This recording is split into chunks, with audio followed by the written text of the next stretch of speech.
Walking వచ్చాం friend. ఇక్కడేమో వర్షం పడుతుంటే మేమైతే ఆవుల్ని కట్టేసే దాంట్లో నిలబడి ఉన్నాం.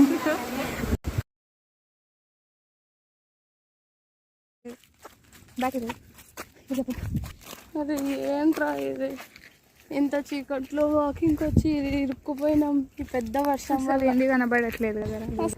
ఎవరో అన్న వాళ్ళు బైక్ ఆపి మరి మా కోసం అంబ్రెల్లా ఇచ్చెళ్ళారు. థ్యాంక్ యూ సో మచ్ అన్న. మేము ఇలా ఇంత చీకట్లో వర్షంలో చున్ని కప్పుకొని నడుచుకుంటూ వెళ్తుంటే వాళ్ళు మమ్మల్ని దాటుకొని వెళ్ళిపోయారు అనమాట, గొడుగు పట్టుకొని. తర్వాత బ్యాక్ వచ్చి మరి గొడుగు ఇచ్చెళ్ళారు. వద్దులేండి అన్న, ఇల్లు కొంచెం దగ్గరలోనే ఉంది అంటే, అయినా పర్లేదు ఏం కాదు తీసుకొని వెళ్ళండి, మేము మళ్ళీ తీసుకుంటాం కానీ వాళ్ళు వచ్చి ఎంత బాగా ఇచ్చిపోయారు. సూపర్, అసలు థ్యాంక్ యూ. మన ఊర్లో కూడా మంచి వాళ్ళు ఉన్నారు. థ్యాంక్ యూ సో మచ్ అన్న.